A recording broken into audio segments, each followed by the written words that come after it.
E é muito interessante perceber que a cidade de Pérgamo, ela era tão importante quanto as duas outras cidades importantes que nós já mencionamos, Éfeso e Esmirna. Estas duas cidades, Éfeso e Esmirna, eram economicamente muito importantes por serem cidades portuárias, de um comércio pujante. Portanto, cidades naturalmente ricas, desenvolvidas. Mas eu disse que Pérgamo era tão importante quanto. Mas, diferentemente das outras duas, a importância de Pérgamo não está na sua economia, mas na sua erudição. Em Pérgamo estava localizada a segunda maior biblioteca do mundo daquele tempo. Ela só perdia para a Biblioteca de Alexandria, no Egito. E é muito interessante que, historicamente, houve um fato importante. Certa vez houve um governador de Pérgamo que queria fazer da biblioteca de Pérgamo a maior biblioteca do mundo daquele tempo. Então, os egípcios ouviram que rivalizava com Alexandria, então a biblioteca de Alexandria, esse projeto de Pérgamo. Então, houve um embargo econômico para a exportação, no caso do Egito, para Pérgamo, de papiro. O Egito era um grande produtor de papiro, nasceu no contexto do Egito, e era necessário, portanto, para a tecnologia daquele tempo, fazer uso do papiro, daquele papel rudimentar que o Egito era produtor. Então, quando ouviram dizer que aquele grande volume de papiro era para fazer da biblioteca de Pérgamo a maior do mundo, o Egito disse não. Mas eu disse que Pérgamo era conhecida pelo seu conhecimento, pela ciência, pela sua erudição. E é nesse contexto de embargo econômico do papiro do Egito para Pérgamo que nasce aquilo que ficou conhecido como pergaminho. E por que aquele instrumento para anotações feito em couro alisado chamou-se pergaminho? Porque a cidade de origem é justamente a cidade de Pérgamo. Pérgamo também era conhecida por ser uma cidade que continha muitos templos pagãos. Em Pérgamo ficava aquele suntuoso, majestoso templo para a divindade Zeus, que é uma das 7 maravilhas do mundo antigo. Havia ainda muitos outros templos para muitas outras divindades naquela cidade. E entre essas outras divindades, havia uma que no contexto de Pérgamo era muito importante. Havia um templo dedicado, específico, para um deus pagão, deus minúsculo, né? Era um ídolo pagão, chamado Asclépio, do grego, ou Esculápio, do latim, dependendo da tradução. Esse era o deus cobra, era o deus da cura, e ele era conhecido simbolicamente por uma serpente. É exatamente daí que, por exemplo, nasce no símbolo da medicina, das ciências da saúde, aquela serpente. Tem origem lá naquilo que hoje nós conhecemos como Turquia, na cidade de Pérgamo, no deus chamado Esculápio ou Asclépio.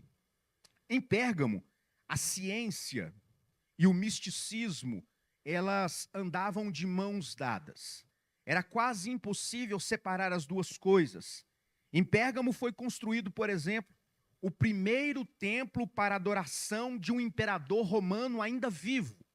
Era comum que se adorassem os imperadores romanos depois que eles falecessem. Mas em Pérgamo, essa idolatria deu um passo adiante. Essa foi a primeira cidade a edificar um templo para a adoração do imperador romano quando ainda estava vivo. Depois desse momento da história, espalhou-se por todo o império a cultura de se queimar incenso para César, como sendo o imperador uma divindade. Muitos cristãos, ao longo da história, foram mortos, martirizados, justamente porque se recusaram a adorar o imperador. Muitos foram martirizados, mortos de maneira cruel, como nós veremos hoje, por se recusarem a queimar incenso para César. Com isso, a perseguição física aos cristãos naquele contexto começa a aumentar, a se asseverar. Mas isso, irmãos, é apenas um contexto histórico que serve para nós como um pano de fundo. Então agora nós sabemos alguma coisa a respeito da cidade de Pérgamo. Eu quero chamar a sua atenção agora para que nos voltemos para o texto, para entender o que Jesus tem a dizer para a igreja de Pérgamo. Por que é importante nós conhecermos ali a região, a cidade? Porque nós encontraremos na carta menções que eram naturais à cultura, à geografia e à sociedade daquele tempo. Então, voltemos ao texto que começa dizendo assim: ao anjo da igreja em Pérgamo escreva. Jesus está falando para João. Estas coisas diz aquele que tem a espada afiada de 2 gumes. Conheço o lugar onde você mora. Sei que o lugar onde está é o trono de Satanás. E sei que conserva o meu nome, não negou a fé que tem em mim. Mesmo nos dias de Antipas, minha testemunha, meu fiel, que foi morto na cidade de vocês, aí onde Satanás habita. A apresentação de Jesus como aquele que tem a espada afiada de 2 gumes, e perceba como aqui parece ser, não parece, mas é uma menção àquela autorrevelação de Jesus no capítulo 1, verso 1, capítulo 1, verso 16, quando João tem a visão do Cristo glorificado. E saía de sua boca uma espada de 2 gumes, a sua palavra poderosa. E agora, Jesus está evocando, mais uma vez, o poder desta espada de 2 gumes. E é muito interessante que nesta apresentação, a espada afiada de 2 gumes introduz 2 coisas muito importantes. A primeira delas, o tema de julgamento. Esta palavra, esta espada de 2 gumes que sai da boca do Senhor, agora é instrumento para fazer justiça aos ímpios, como nós veremos no decorrer da carta. E em segundo lugar, ela antecipa, esta menção da espada, antecipa uma situação dramática em que vivia a igreja de Pérgamo, uma situação de impureza moral e doutrinária. Então nós percebemos que nesta apresentação, já nos primeiros versos, nós somos apresentados a um contexto de juízo e de decadência moral e espiritual. É importante destacar como a sequência aqui de artigos definidos no texto grego nos faz ter uma ideia da importância e do destaque do autor para esse texto. De maneira que é como se literalmente esta expressão fosse lida assim: aquele que tem a espada, a de 2 gumes, a afiada. Então perceba como a disposição do texto aponta para o fato de que esta espada é poderosa para fazer justiça. Essa é, portanto, como vimos na exposição do capítulo 1, o poder da palavra de Deus. É por isso que na visão de João, de maneira simbólica, aquela espada sai da boca do Senhor glorificado, como se dá língua, o poder de Deus. Agora, no contexto de Pérgamo, para juízo. A igreja de Pérgamo ficava então numa cidade imperial. Era uma cidade fortaleza do Império Romano, e era importante para o Império Romano porque era um grande centro de idolatria. O Senhor, ao escrever para aquela igreja, diz: eu sei o lugar onde vocês habitam. Irmãos, é interessante quando nós olhamos para essa expressão. Deus, Jesus aqui, mais propriamente, está dizendo: eu sei o lugar onde vocês habitam. E é muito interessante que esse termo habitação, traduzido por habitam, ele tem a ideia não simplesmente de estar morando ali há algum tempo, mas num sentido de ser residente, como se alguém tivesse nascido dali, como se fosse um lugar de nascimento. E isso é importante porque para aqueles que que nasceram na cidade de Pérgamo, eles tinham o privilégio de serem também, além de outra coisa, alguma ascendência judaica, por exemplo, eles eram cidadãos romanos. E por que que a cidadania romana era importante no contexto de Pérgamo? Nós precisamos pensar a respeito disso.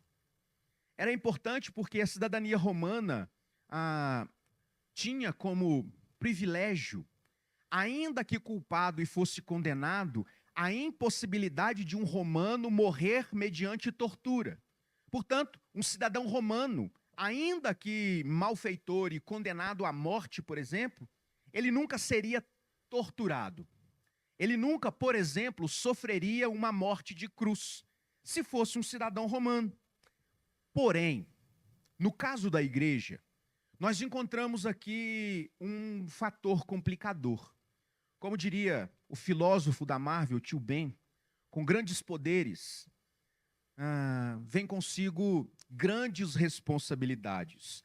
Então, eles tinham de fato um grande privilégio, mas ao mesmo tempo um grande desafio, porque eles estavam inseridos num contexto cultural onde eles tinham que oferecer a César aquilo que eles só poderiam dar a Deus: o culto. Como romanos, inseridos no contexto de uma cidade pagã, onde se idolatrava o imperador, eles eram obrigados a oferecer a um homem, a um ídolo, aquilo que, biblicamente, é devido apenas para Deus, que é justamente a adoração, o culto. A dupla menção à cidade de Pérgamo como sendo o lugar onde Satanás habita, e é interessante, né? Aí é o lugar onde Satanás habita, e aí também, no caso Pérgamo, é onde está o trono de Satanás. Com certeza faz da situação da igreja de Pérgamo diferente, especial, por assim dizer, e ao mesmo tempo desafiadora. Imagine, irmãos, se ouvíssemos do Senhor a seguinte expressão: eu sei onde vocês moram. Eu sei que aí, na cidade onde vocês moram, é a cidade onde Satanás habita. É a cidade onde possui o trono de Satanás. Imagina quão dura seria esta revelação. E o quão difícil seria ter que lidar com isso. Porque pensemos, embora a igreja seja ou tenha que ser diferente do mundo, ela está inserida num contexto de relacionamento com o mundo.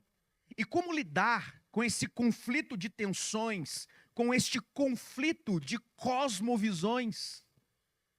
Como nós dissemos anteriormente, Pérgamo era o centro da religiosidade pagã. E ali havia, como eu disse, o templo do Deus da cura. Na cidade de Pérgamo, existe um detalhe importante. Havia também uma grande universidade, uma grande escola de medicina, que fazia da cidade de Pérgamo não apenas uma cidade que valorizava o conhecimento, mas que se destacava na ciência de promover a cura. E por tratar-se de uma cidade idólatra, havia necessariamente um Deus que recebia os louros das curas, que eram resultado dos tratamentos de Pérgamo. E como eu disse, este era o ídolo Asclépio ou Esculápio.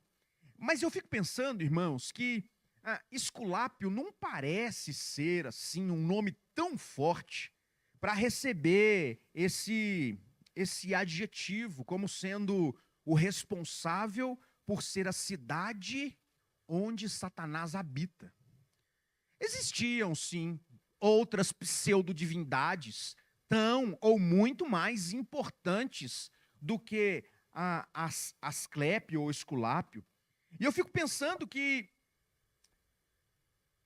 apenas a identificação de Asclépio aqui não parece condizer com esta adjetivação. Uma cidade que possui o trono de Satanás. Pérgamo também foi a primeira cidade, como eu disse.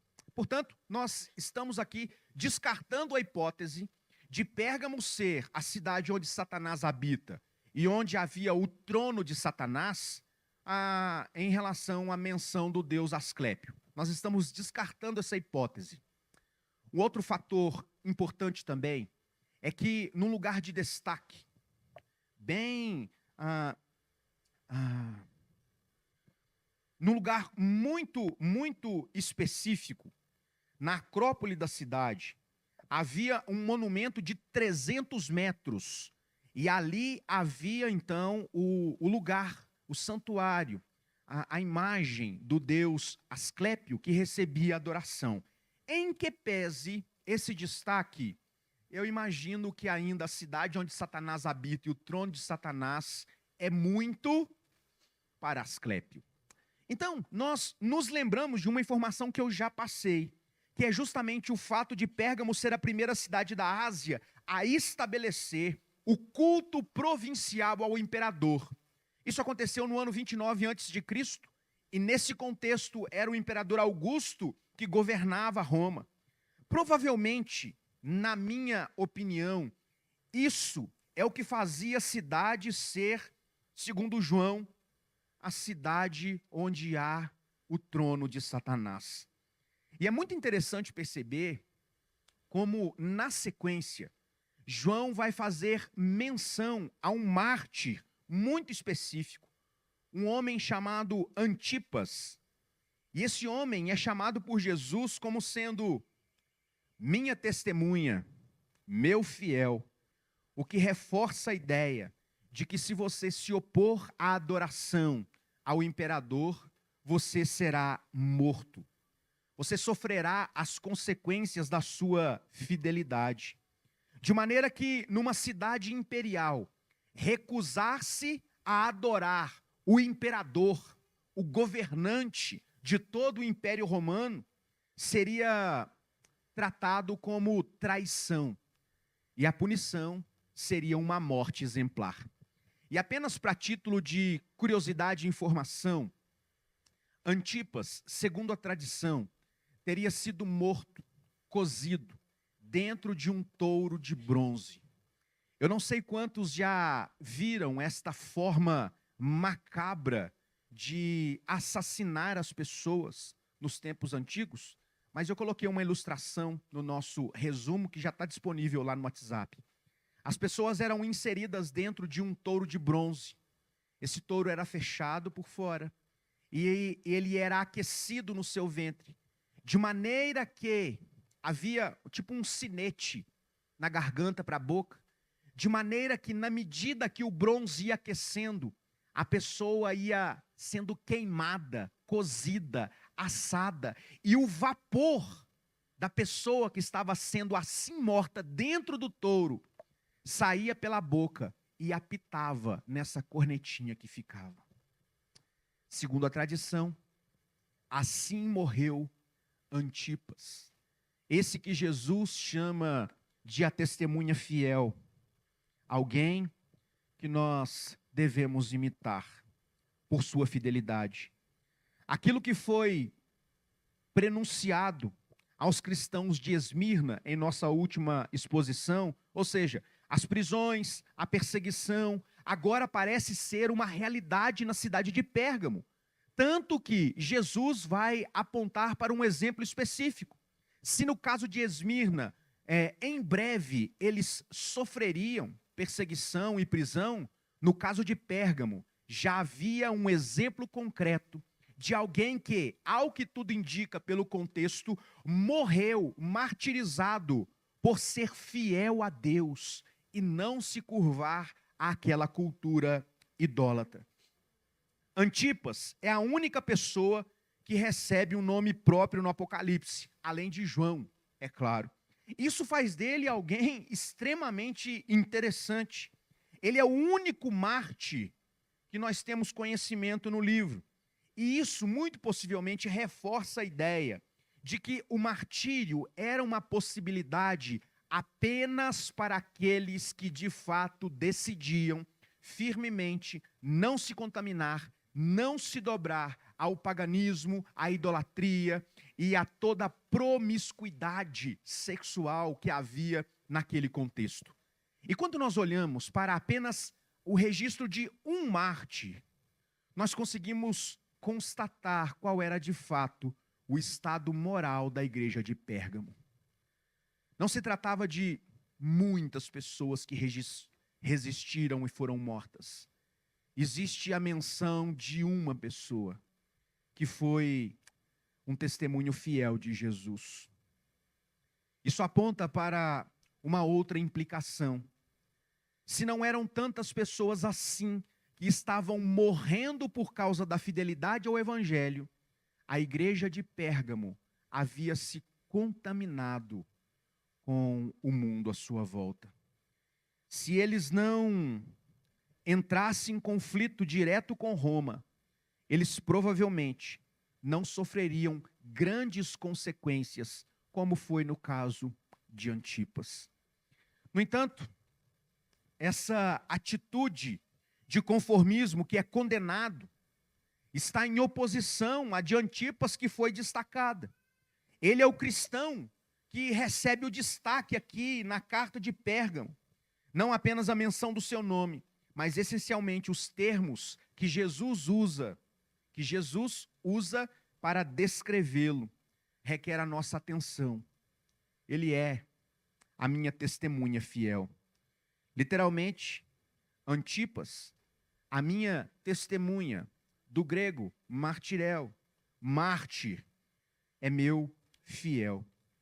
Com estas palavras, João está descrevendo que Antipas se opôs ao sistema do mundo e morreu por amor a Jesus. O texto continua. E na sequência nós temos versos 14 e 15. Tenho, porém, contra vocês algumas coisas. Estão aí no meio os que sustentam a doutrina de Balaão. Preste atenção que isso é importante. O qual ensinava a Balaque a armar ciladas diante dos filhos de Israel, para que comessem coisas sacrificadas aos ídolos e praticassem prostituição. Verso 15.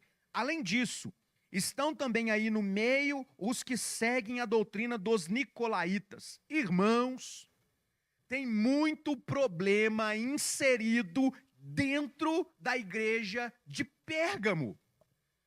Uma igreja que antes fora conhecida por sua resistência à penetração do mundo, agora agora está dando ouvidos a dois segmentos que aqui são descritos como aqueles que seguem a doutrina de Balaão e a doutrina dos nicolaítas. O exemplo de Antipas, entretanto, parece não ter incentivado outros crentes a assumir uma postura fiel. E parece ter produzido o efeito contrário. Como quem pensa, se eu for fiel demais, eu vou sofrer demais. Se eu for fiel de menos, eu vou sofrer de menos nas mãos do Império Romano.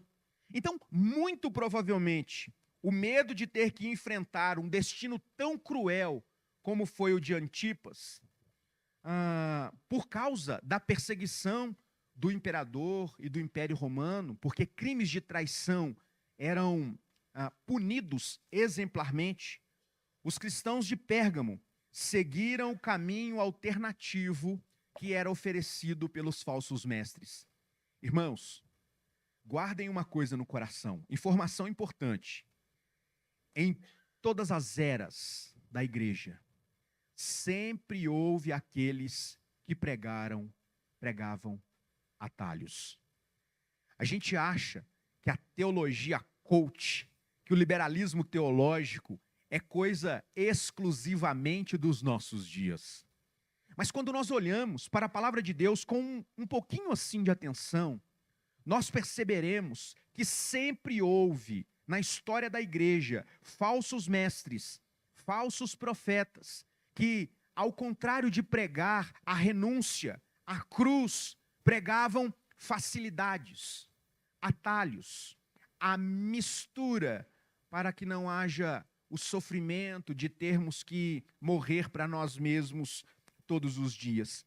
Então, estes falsos profetas, aqui no contexto de Pérgamo, como eu disse, eram dois grupos diferentes, mas que estavam alinhados no mesmo propósito. Que propósito é esse?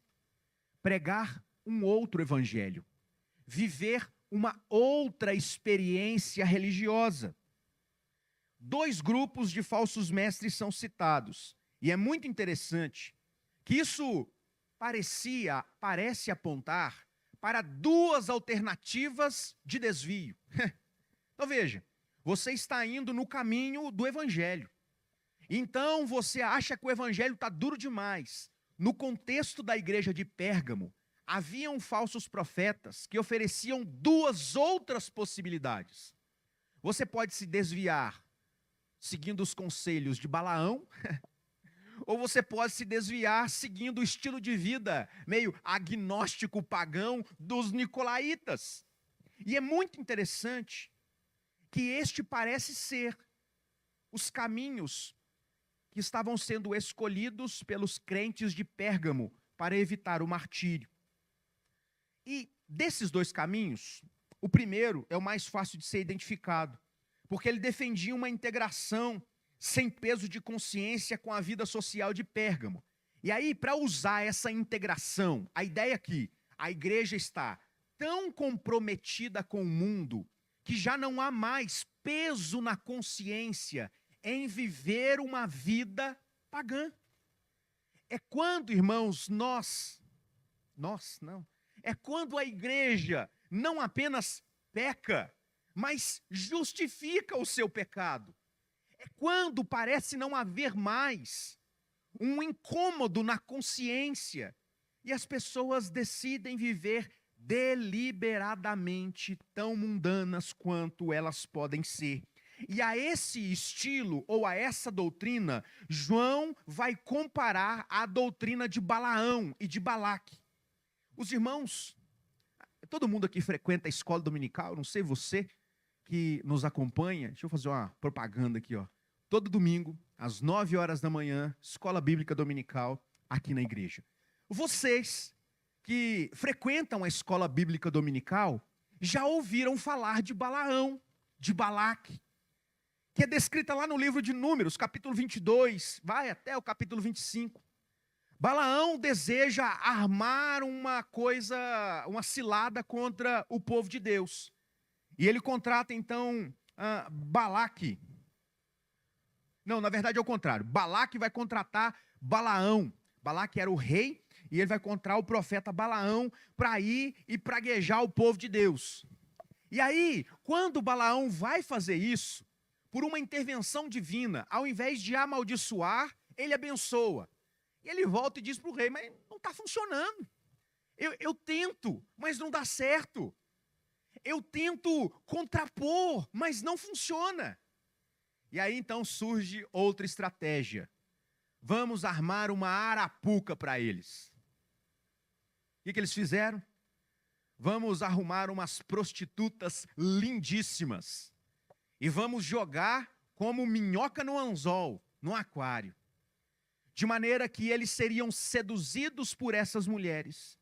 E eles não apenas se dariam à prostituição cultica, mas se renderiam à adoração a outros deuses, de maneira que a fé do povo minaria e o povo seria dominado. Então, aqui João está usando exatamente este exemplo para dizer qual era o problema da cidade de Pérgamo.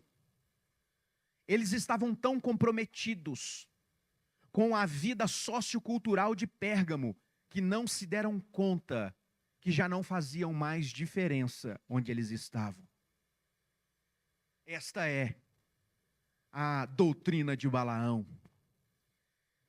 Balaque, então, vai dizer para Balaão: arruma umas mulheres bonitas, armem ciladas.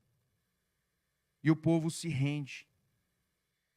É possível que algo semelhante estava sendo incentivado na cidade de Pérgamo, como uma maneira de viver que possibilitava a fuga das sanções, das punições do Império Romano. Nós sabemos que comer comidas consagrada aos ídolos, era uma luta cotidiana do povo ao longo de sua história.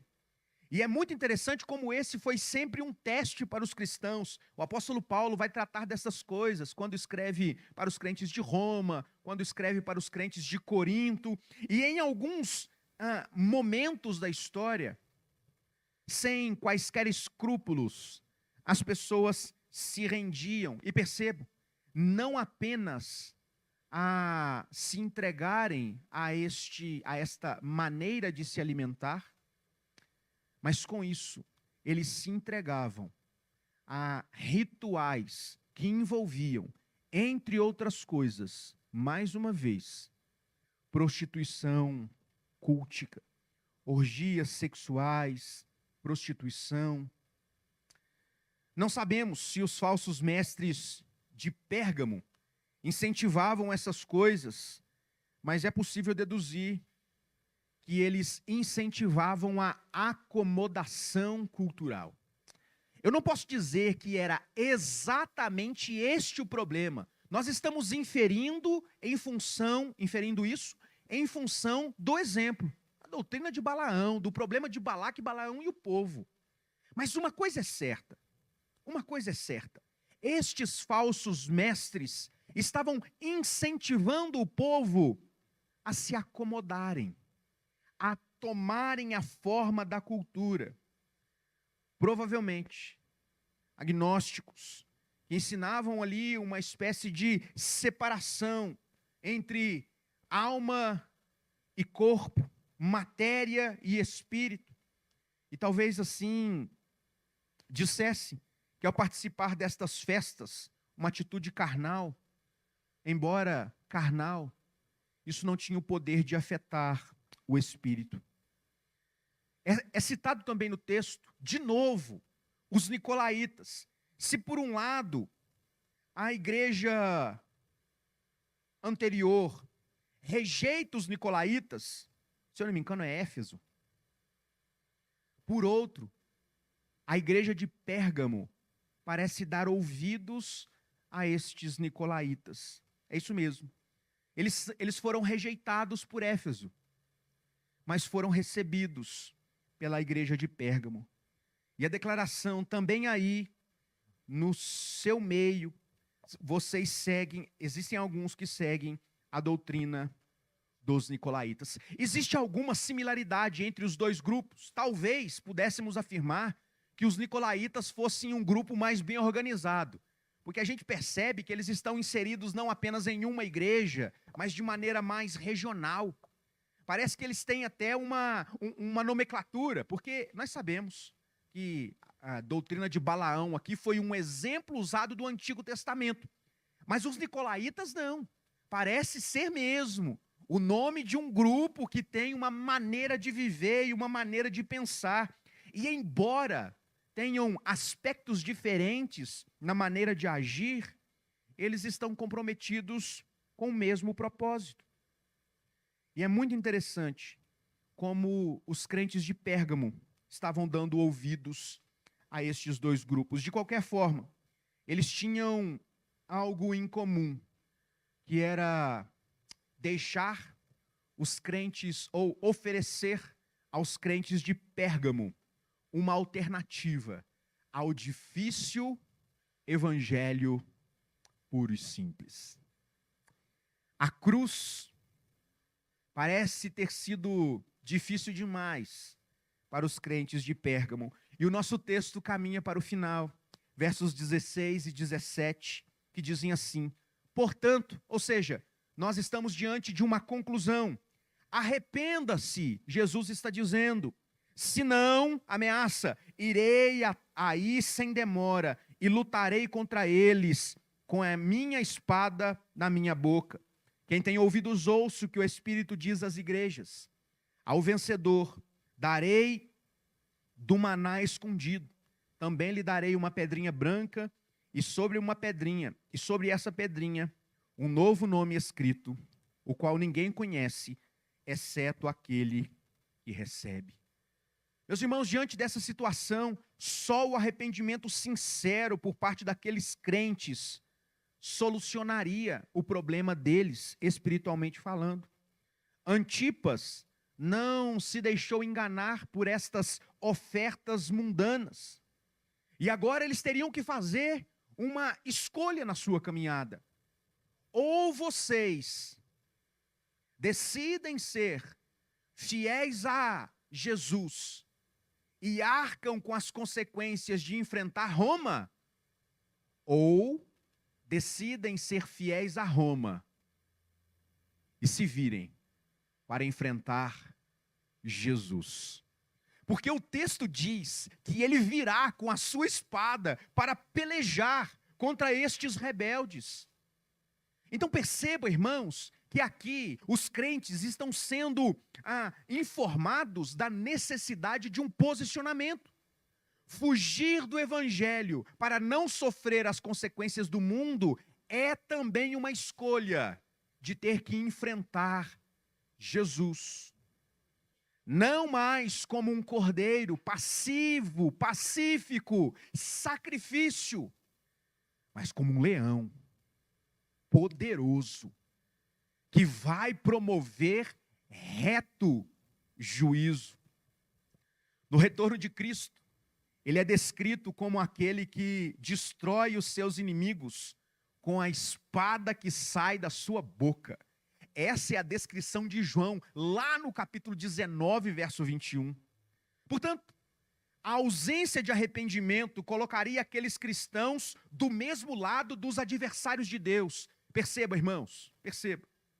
A situação aqui é muito clara. Vocês precisam se posicionar. Provavelmente em Pérgamo, como nós já dissemos, boa parte dos cristãos deveriam ter cidadania romana. E entre os vários direitos que eles tinham o direito de não sofrerem tortura. Então, é colocado diante deles a possibilidade de sofrer por causa de Cristo e herdar a recompensa eterna, ou sofrer a punição eterna e herdar a herança do Império Romano. Aqueles cristãos sem arrependimento estavam perdidos. E o texto termina falando que aqueles que forem fiéis, perceba, existiam crentes fiéis, crentes que seriam tocados pela palavra, que se arrependeriam. Aqueles fiéis, o Senhor lhes dará o privilégio de comer do maná. Eles receberão uma pedrinha, e nessa pedrinha vai ter um nome, que ninguém vai saber que nome que é esse que está na pedrinha. João parece descrever aqui em termos metafóricos o grande privilégio reservado para o povo de Deus na grande festa, no encontro futuro, quando os fiéis desfrutarão eternamente da provisão divina. E ele termina fazendo uma alusão a uma pedrinha branca, com um novo nome escrito, que parece corroborar, confirmando a ideia de porque parece tratar-se de uma pedra convite personalizada. Eu sei que nos nossos dias, já faz 17 anos que eu casei, e no meu tempo nós procurávamos uma gráfica, escolhíamos o modelo, encomendávamos a quantidade, era feita a impressão desses convites, E depois, ou você morria correndo atrás das pessoas para entregar, ou contratava alguém para entregar, né? Hoje em dia, o Canva está aí, o WhatsApp está aí, a maioria dos convites são eletrônicos, mas nos tempos de João, não haviam gráficas, obviamente. E convites especiais, eles eram feitos assim, de maneira artesanal,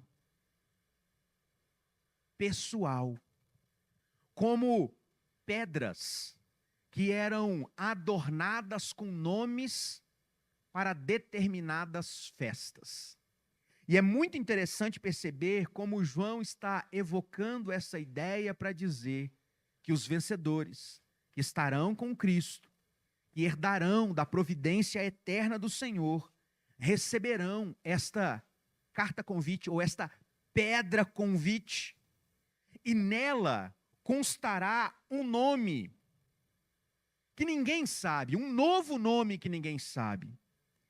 Eu sei que quando nós olhamos para esse texto, a impressão que temos é que o nome nessa nova pedra parece ser um novo nome do destinatário, né? Daquele que é convidado. Mas eu tenho para mim que não é. E é muito interessante como, para mim, em Apocalipse capítulo 3, verso 12, este novo nome que ninguém conhece parece apontar para o nome daquele que convidou e não do convidado. O nome do Senhor. Apocalipse capítulo 3, verso 12. Esse é, irmãos, o benefício daqueles que se mantiverem fiéis. Eles serão convidados e eles estarão com o Senhor desfrutando da sua providência. Eu quero concluir de maneira muito rápida e direta, fazendo algumas aplicações de como essa carta ela é instrutiva para nós. Em primeiro lugar, nós precisamos nos lembrar que fidelidade a Deus resultará necessariamente em oposição do mundo, verso 13. Nós precisamos entender que quando nós decidimos ser fiéis a Deus, nós precisamos também ter disposição para enfrentar a oposição do mundo. Em segundo lugar, o meio em que estamos inseridos não determina a maneira que nós vivemos, ainda no capítulo 13. Nós não podemos justificar condutas transviadas com base na cultura, com base nos costumes, com base na sociedade dos dias em que nós vivemos. Porque, embora possamos ser influenciados pela sociedade e pela cultura, não são elas que determinam a maneira que nós vivemos. E é exatamente por isso que o verso 13 vai dizer: eu sei onde vocês moram. E embora essa seja uma constatação de ser um lugar idólatra, Jesus está chamando aqueles crentes ao arrependimento, para viverem diferente. Em terceiro lugar, o texto fala de arrependimento, pois Deus é fiel para cumprir tanto as suas promessas, quanto as suas ameaças. Nós não podemos nos esquecer que o Deus gracioso e de amor é também um Deus justo, reto, um Deus que está irado contra o pecado. Portanto, Deus é fiel para cumprir as suas promessas, assim como é fiel para cumprir as suas ameaças. Ou nos arrependemos e desfrutamos das bênçãos de Deus, ou endurecemos o nosso coração e colheremos os resultados da ira do Senhor. Verso 16. Por fim, aos vencedores, um privilégio gracioso. A vida no Evangelho, irmãos, não é simples e não é fácil, mas ela é recompensadora. Nós vivemos não por uma recompensa terrena, nós vivemos não por uma recompensa temporária, nós vivemos por um presente eterno, gracioso, e nós não podemos perder isso de vista. A nossa recompensa está no Senhor. Que Deus nos ajude, irmãos, que Deus nos ajude.